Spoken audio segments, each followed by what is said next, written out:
December, OUTshine Film Festival's Fort Lauderdale Virtual Edition, featuring queer films from all over the world. Presenting 18 feature films and 3 shorts programs, plus a drive-in movie night at Pier 66. Watch the best LGBTQ+ films from home. Tickets are on sale now. Check out the program at OUTshineFilm.com. Hello, everybody, and welcome to the 12th annual virtual Fort Lauderdale edition of the OUTshine LGBTQ+ Film Festival. I am Victor Gimenez, your executive director. On behalf of the board, staff, and volunteers, welcome to our virtual Q&A. The festival is presented by Broward County and Gilead, and we thank them very much. So this is our live Q&A for the Transformations Shorts program, and we have a lot of great filmmakers that will be part of this. So first of all, let me bring into the room my co-moderator for this Q&A, our treasurer of the board, Mr. Christopher Vastine. Chris. Hey, how's it going, Vic? Going well. Welcome. The first filmmaker I'm going to bring into the room is the director of Visible, Liv Mari Mortensen. Hi. Hello. Next, we'll bring in the director of All Those Sensations in My Belly, Marko Djeska. Hello. Hello. Next, we have the director of Dance Dance Evolution, Jules Rosskam. Hello. Hello. And last but not least, we have writer-director Martina Matzkin of The Name of the Sun. Hi, everyone. Hello. Well, welcome, everybody. Thank you for being here. And actually, what we're going to do first, because I'm very bad about this, is we're going to do a group shot. So we'll do, oh, did we lose somebody? Oh, let's see. We got it. We'll make it work. We'll do the photo a little bit later once Chris is kind of there. There he is. Chris is back. Hey, sorry guys, my internet kind of slowed down for a second. No worries. Let's do on the count of 3, like one nice quick screenshot. So I'll count to 3. We'll do like a thumbs up or something, whatever you want to do, and then we'll just do a photo. So 1, 2, 3. I think we got it. And then, and the way for our audience to know the way this is going to proceed is we're going to basically go one short at a time with the question and answer portion. And then it'll be either me or Chris handling that portion. For the first one, we're actually going to start off with Visible and director Liv Mari Mortensen. So we'll get that going. Hey. Hello. Greetings from Oslo. I know. That's actually a nice softball question first is you know, where are you calling from? So actually, what my general question for these shorts is typically, what was the genesis of the story, and talk a little bit about the production from start to finish. Visible was inspired by several incidents in the film business where I feel like there is a lot of cynicism, and specifically one casting situation where I worked as a casting director, and I was told to find young people who were just coming of age, so they would be in charge of themselves. But I just felt this growing feeling of them not being in control of how they were being presented. And when I addressed the director and the production company, they were just you know, they didn't really care about it. And I felt like I was being manipulated. And I was quite concerned about the kids that were casted for that commercial. And when it screened, I just felt really bad. So I wanted to make a film about how the film and commercial industry often don't really, you know, they don't, they have their own agendas, right? That they're not sensitive.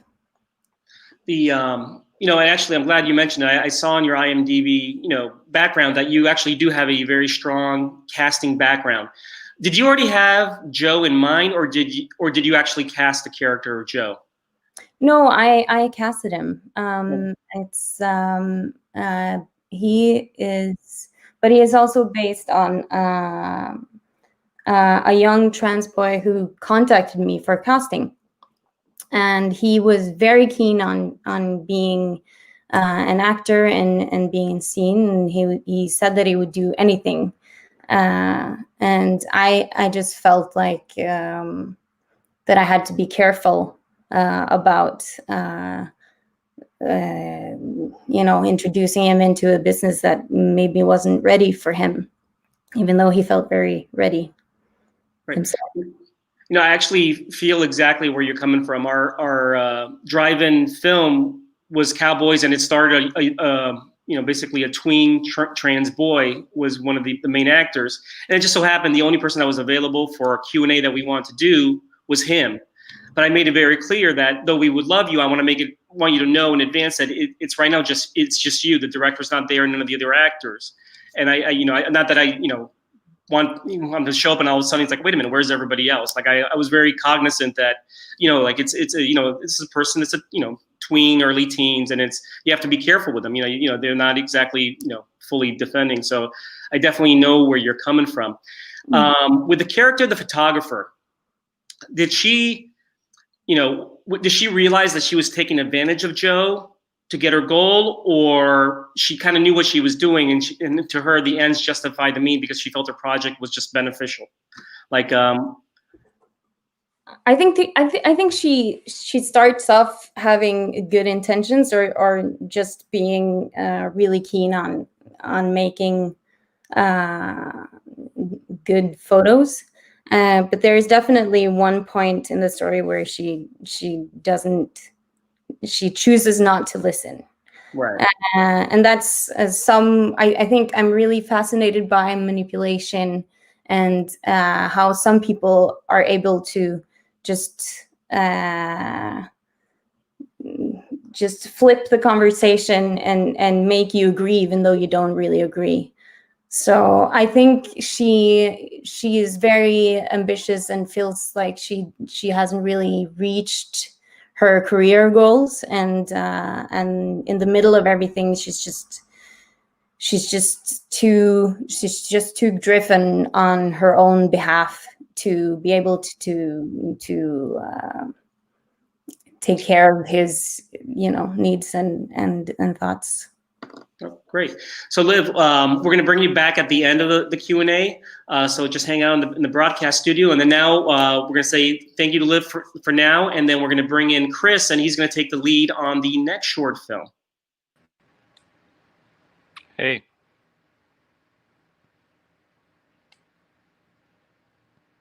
Hey, so I'm going to go ahead and bring back Marko for all those sensations in my belly, please. Marko, you there? Yes, I am. Hey, do you hear me okay? I know I was having some internet a second ago. Yeah, can you hear me okay? Yeah, you sound good. You sound very good. Okay. Yeah, thanks so much for being here. Thank you. Guess I know the film takes place in Portugal and Croatia. Where are you calling us from today? Film is from Croatia. Mm-hmm. Is that your question? Yeah, no. Where are you calling? Where are you? I'm calling from Zagreb, from Croatia. Gotcha. Okay, great. Well, and the film is co-production, like minor co-production is in Portugal. Oh, so you got you. So is that the Portuguese connection? Because yes. Got it. Okay, great.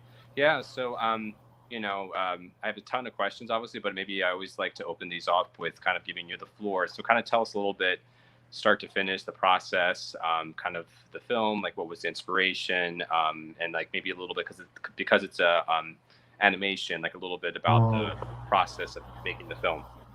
Yeah, well, exactly. I'm doing animated films in general, not so much fiction films, and this is my fourth film. And about the subject, I'm always inspired by my environment and what is happening around. And here in Croatia, I don't know if you're familiar with it, but generally in Europe, it's a problematic situation in terms of society who is witnessing like this degradation of rights for minorities, which includes also people of LGBTQ communities. There was like attacks on gay clubs in my town, and there was a lot of these things happening. And at that time, I was also searching for the idea for the new film, and I decided that actually I noticed that as a film director, I'm kind of, let's say,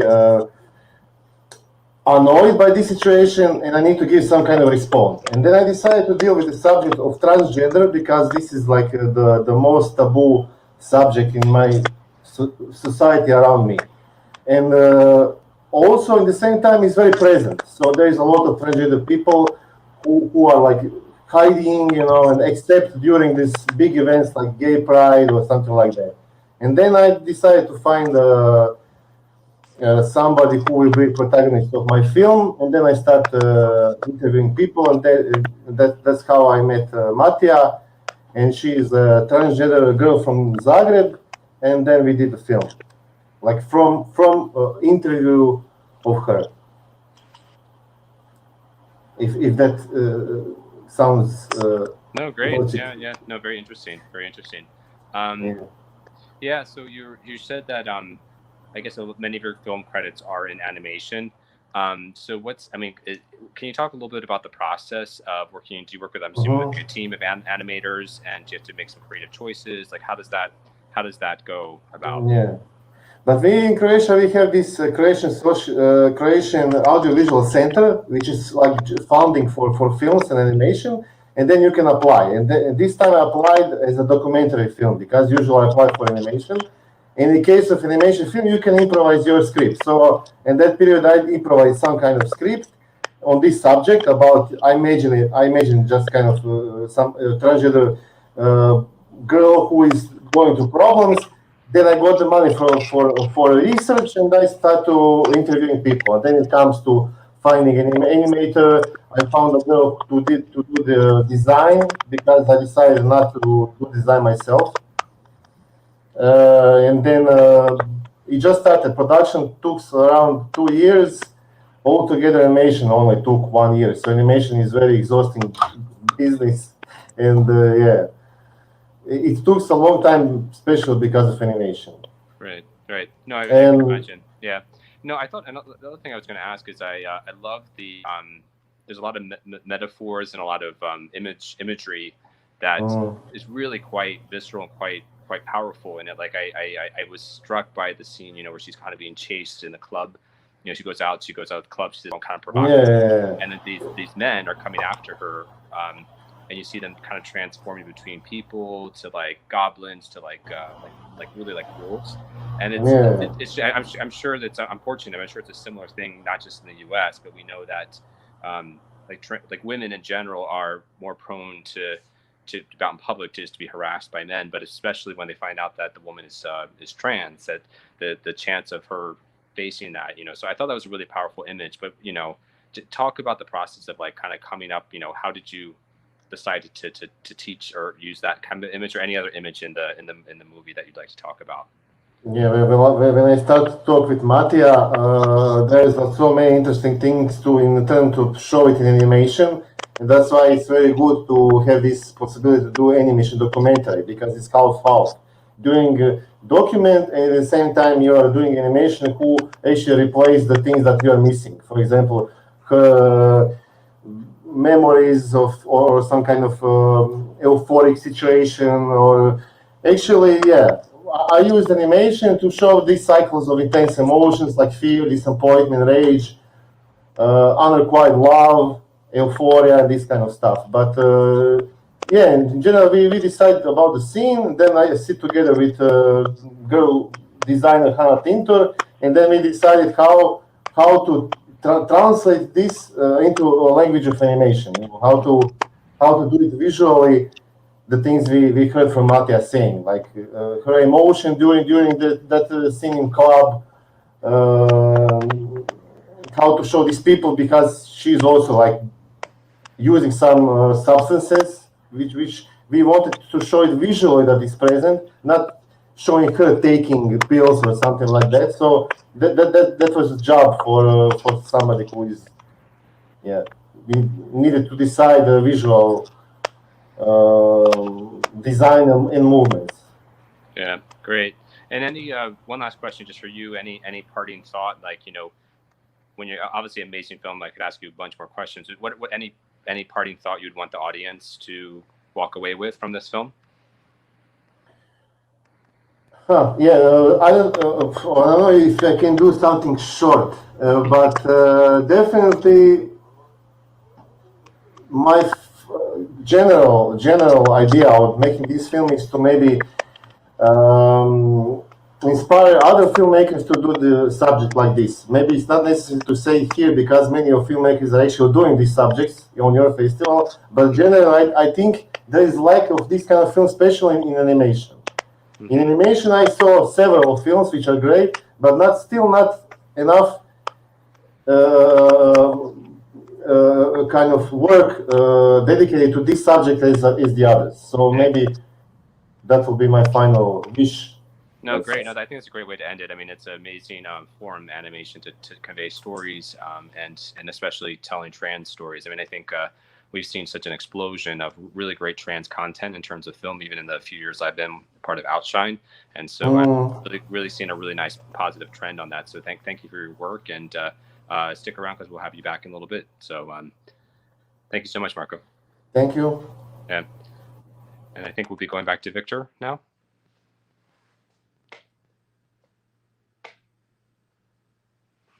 Victor, you're on mute, by the way. Thank you. Trials and tribulations. Yes, back to me. So next we are going to bring in the director, Jules Rosskam from Dance Dance Evolution. How are you doing, Jules? I'm doing well. How are you? Doing well. If I remember correctly, you're calling from Philadelphia. Correct. Excellent. So you probably got the gist of what our usually go-to first question is, and if you could just tell us like the genesis of the story and how it got made. Yeah, I mean, so Dance Dance Evolution is the second film in a trilogy, and the trilogy is really just trying to look at the elements of trans life that often go underrepresented. So I think so much trans content is about transitioning. And there are a lot, like life exists after that. And of course, also there's lots of trans people who don't, medically transition. And so this particular film, I got onto the subject because oddly enough for myself, after transition, dancing was the only place where I felt really like I felt my gender, and I felt, which is maybe more accurate to say, I felt restricted by being read as male, and suddenly I felt like I couldn't dance anymore. And I was just curious if other trans people had had that experience. So I put out a call to see, who wanted to talk to me about their experiences of dancing. It turned out I didn't talk to anyone with the same experience as me, but that's fine. And then we shot it in Baltimore, New York City, and Chicago a couple summers ago.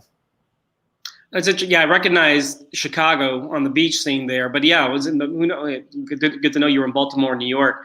You actually, it came to, you kind of alluded to it in your answer there right now. It came as a surprise to me that if I remember correctly, all the dancers had difficulty dancing. They had difficulty dancing to express themselves once they started living their true selves. In other words, before they transitioned, they were kind of free, but once they actually transitioned, there was all the subjects kind of had the same thing where or most of them anyway, that they couldn't really know. They had to relearn how to almost dance in their new expression. Was there anything else like that was kind of revealed in your interviews that really surprised you from the different experiences? Well, I think most of them actually, the difficulty was about how other people were perceiving them and not so much in themselves. So the thing I was really surprised about was that no one else had had the sort of experience that I had, or if they had had it briefly, they had gotten over it. And really, dance continued to be a space where they could really express themselves. I think I was really, I don't know if surprise is the right word, maybe delighted is a better word for when one of the, people in the film, Matilda, says like her true gender is when she's dancing, and just like thinking about how embodied the experience of dancing is, and like what a beautiful, what like that the body in motion is like the most, the moment she feels most herself, was really interesting to me. And I remember that when she said that in the film too, and it caught my attention. The other thing that kind of caught my attention also was generally, a lot of the subjects, quite frankly, when they went to a predominantly gay club, they felt limited within the gay club. Did you have that experience as well? I mean, it seems to be, it's almost like you're part of the community, but you're still not. Like it seemed to be something I was like reading into everyone's kind of like when they were speaking. Is that something that you experienced as well?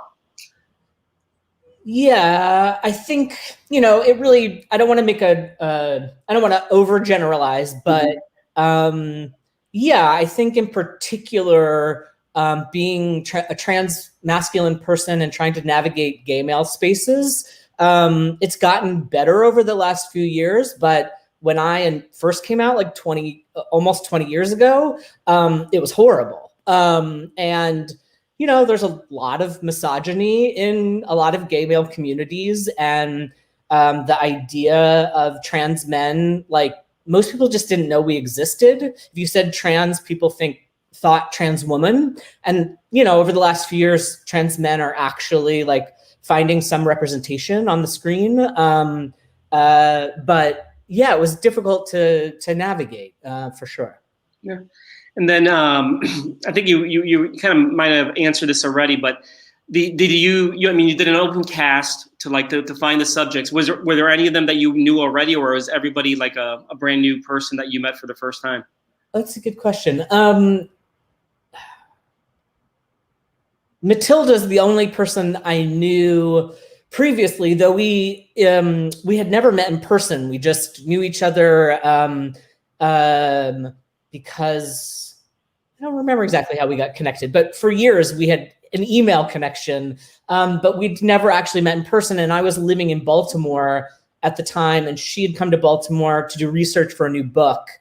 And I was like, do you want to participate in this? So everyone else was someone I had never met before, which is another reason I love making films, is getting to connect with people, especially other trans people. It's just such a great part of the process. Excellent.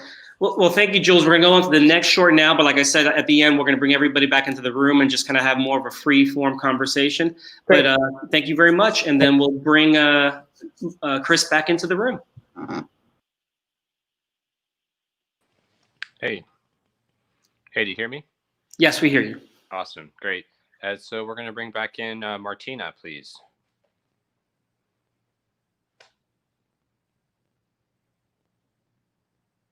Hey, Martina. Hi. Hey, thanks so much. Great. So, so your film, The Name of the Sun, really another really fantastic film. I really enjoyed watching it. Tell us a little bit about the inspiration and kind of what you were thinking. What was the start to end process in making this film? Thank you so much. Well, some years ago, things have started to change here, at least in Latin America, regarding LGBTQ in general and transgender in particular. I mean, there's more and more institutions and families that actually support and fight for kids' rights, for transgender kids' rights. But at the same time, there's still a lot of violence and exclusion. Actually, still the life expectancy of a transgender people in Latin America is 40 years old.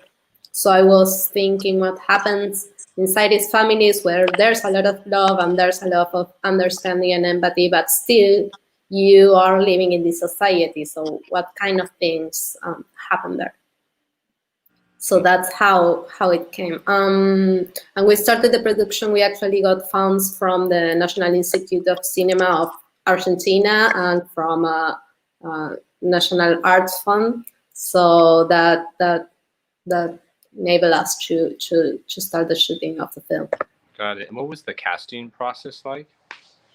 But it was very interesting. We thought it was very important for actually a transgender kid to do the main role.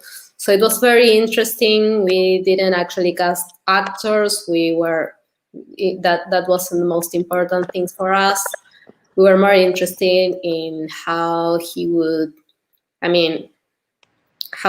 go through this process and how he's sensitive, he's sensible. And we found Tristan, who is the main actor, who is actually an incredible person, very, very sensitive, and the process was great. We learned a lot from him. Right. Okay. Great. Yeah, no, I mean, it seems like the intimacy and the characters, really, there was a lot of chemistry in all the actors, so I really enjoyed that. Yeah, so tell me a little bit about the relationship between I guess it's Lucho, and I didn't get the father's name, but the father's just it's so interesting to watch, because I found in many ways it's like the opposite story scene. So you see this parent who's actually very, very supportive, and kind of wants him to say, hey, come out, and there's even that moment where you say, hey, do you want me to get you like a suit, like a bathing suit, like I'm assuming to go get a boy's bathing suit, so he doesn't have to go and hang out in his shorts or his jeans at the beach side. So tell me a little bit about the kind of inspiration, what you were thinking, and about that storyline between the father and son. Yes, that's right. But the father actually doesn't have a name. That's on purpose. Okay. The only one that has a name is the son.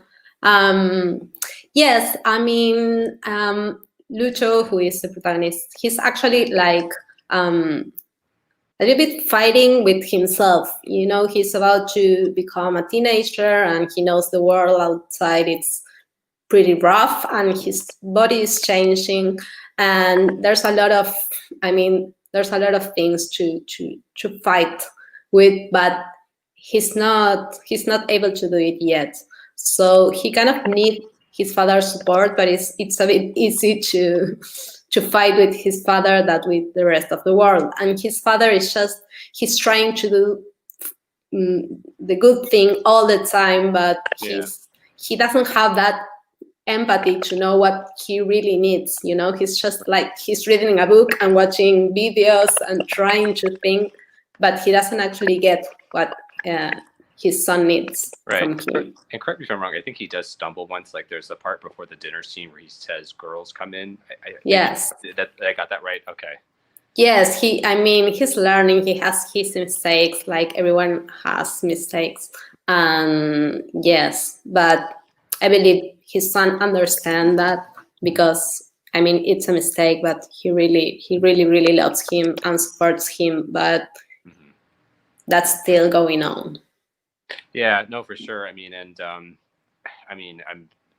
of course there's that very powerful last scene where they're at the beach. Lucho's upset because he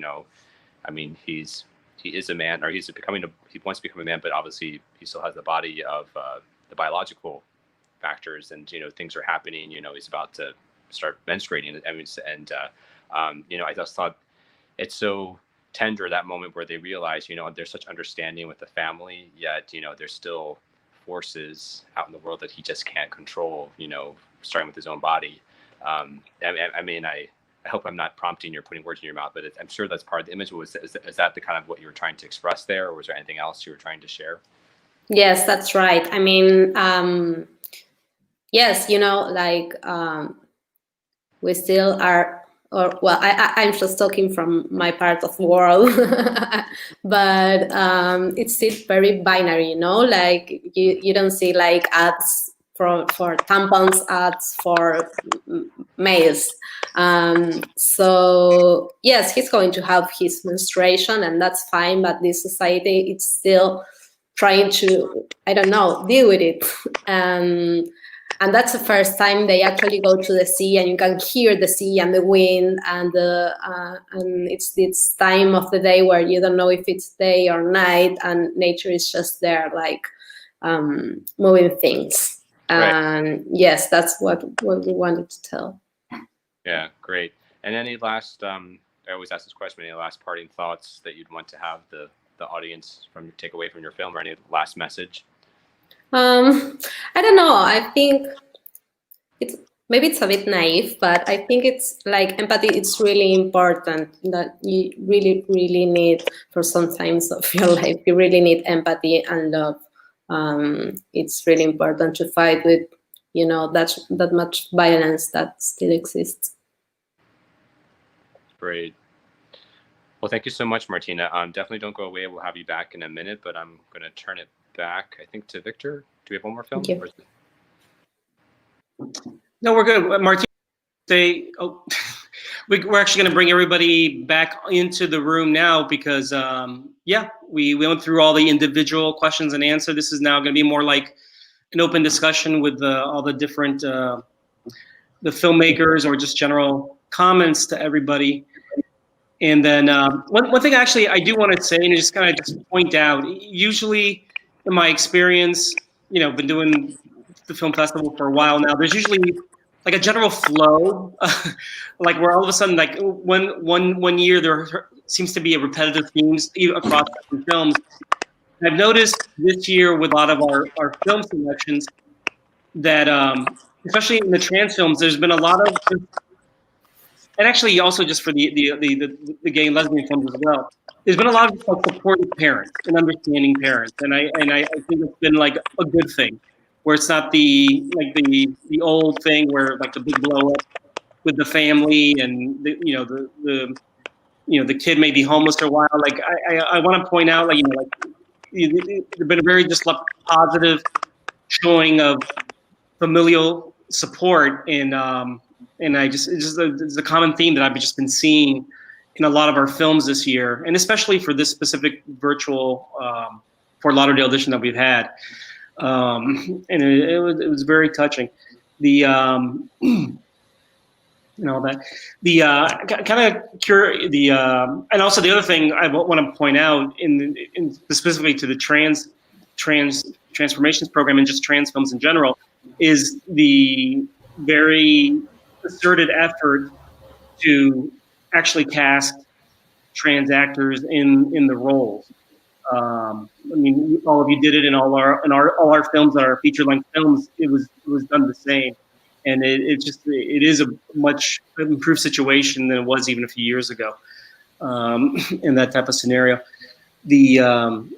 Out of curiosity, for Jules, like, do you keep in touch with any of your subjects, like that you did in the documentary? Yeah. Yeah, I mean, mostly I keep up with them through social media, and sometimes through doing Q&As like this for the virtual screenings. I mean, I'm very sad to not be able to attend all the film festivals this year, because it's so great to meet other filmmakers and have that opportunity to connect in person. And, to look on the positive side, it allows people to be present together who wouldn't be able to travel or whatever, including, sometimes the people in the films. So yeah, I've been able to keep up with most of them. And then Liv, you had mentioned in your part that you based the character of Joe off, someone that you actually, you dealt with. Have they seen your short film, out of curiosity? No, he's not. But it's quite loosely based on it. Yeah. Or inspired by, I guess. Yes. All that type of scenario. Then I guess kind of going around the room, and we can start off with Martina. What's next on your plans? Do you have another short film? Are you writing a feature-length film? Like, what's next for each of you? And we'll start with Martina.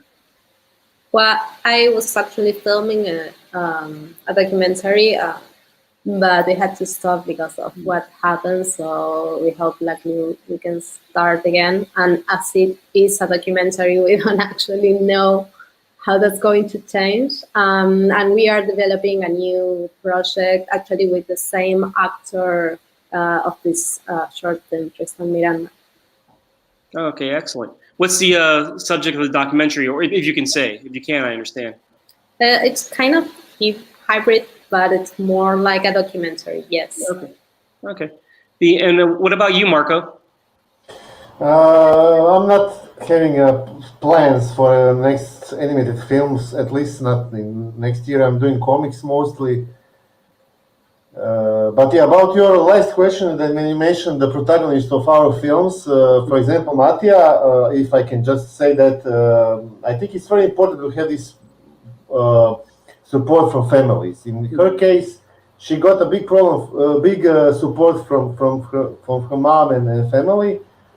And yeah, she moved to Berlin, and then her mom was coming to the movie projection when it was in cinema. It was like really, for me, it was really amazing because I didn't expect that I would have a mom from my protagonist of this film to come. You know, it was like really amazing.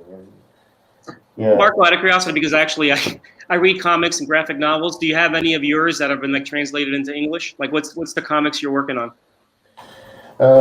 Actually, I do have many short comics. One is actually published in US in Heavy Metal magazine, if you're familiar with that. Yeah. It's very popular. And now I'm doing one comic with comic writer from also from Florida. Mm-hmm. And yeah, I have mostly short comics, but you can find it on the internet. If you Google me, if you put my name in Google or on Instagram, I have a lot of stuff posting regarding comics. Okay, I will take a look for it. How about you, Liv? Thanks. What are you working on now? I'm actually editing my first series. Ah, Yeah, it's a short web series, so I'm super busy and super excited. no, that's good. That's good. What's the topic of the series, if you can say? Yeah, it's about a girl who comes home to her where she used to live with her shared flat with her friends, and she's really drunk and everyone just laughs at her, and then she just stays for several days and doesn't want to leave. And then it's about friendship and how they find out that she's in a traumatic situation, but she's trying to push it away, and she doesn't want to address it. Yeah. And then, Jules, you had mentioned that the short film was actually the second of a trilogy. So I guess the next thing you're working on is the third part of the trilogy. No, I have a feature. I mostly make feature-length films. The shorts were really I don't know, a detour a little bit. So the trilogy is or the third one in the trilogy maybe will happen at the end of 2021. But right now I'm in working on a new feature experimental doc called Desire Lines, which looks at the fact that for a lot of trans men, when they come out as trans, they develop an attraction to other men. So it's looking at why desire might change when gender presentation changes. And then simultaneously it tells an abbreviated history of the bathhouse as a site for sexual exploration within queer community. I should. We have a documentary called Ask Anybody. It's a documentary basically of 70s, early 80s, for lack of a better term, porn culture, which is like a lot of films in bathhouses in public bathrooms and all that. I should make an introduction to you and Evan, who's the director. It might be a good resource. And actually, yeah, we'll touch base after it because you never know what comes up, of it. I would love that. Thank you. No, not a problem. And then I think we basically wrapped it up, unless any of you have anything you want to ask each other or say. Otherwise, I think we're good. And then what we're going to do for our audience now is we're going to say our thank yous to everybody, and then we're going to actually show the trailers that we have for the shorts that we did the Q&A for. So Liv, Jules, Marko, Martina, thank you very much. Chris, thank you for being a co-moderator of this. And obviously, I want to thank again our presenting sponsors, Broward County and Gilead. And thank you, everyone, for taking the time out of your day today to be here with us. Thank you. Thank you. Thank you.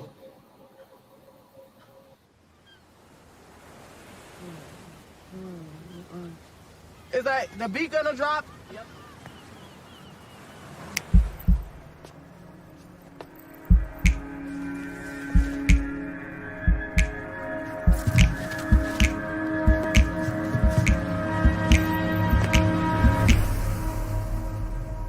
I feel when I'm dancing is this very decomposition of my understanding of myself and of my body, and then you can say of my gender, of my race, of my place in this world, and in the worlds we try to build when we're dancing.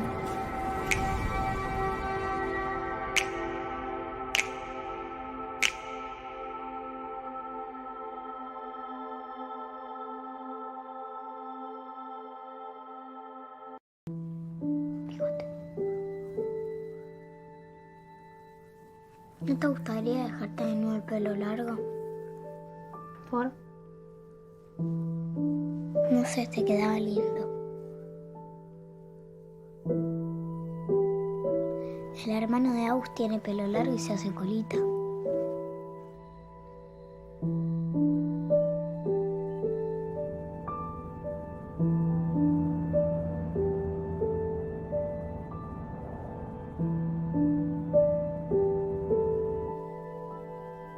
Perdón.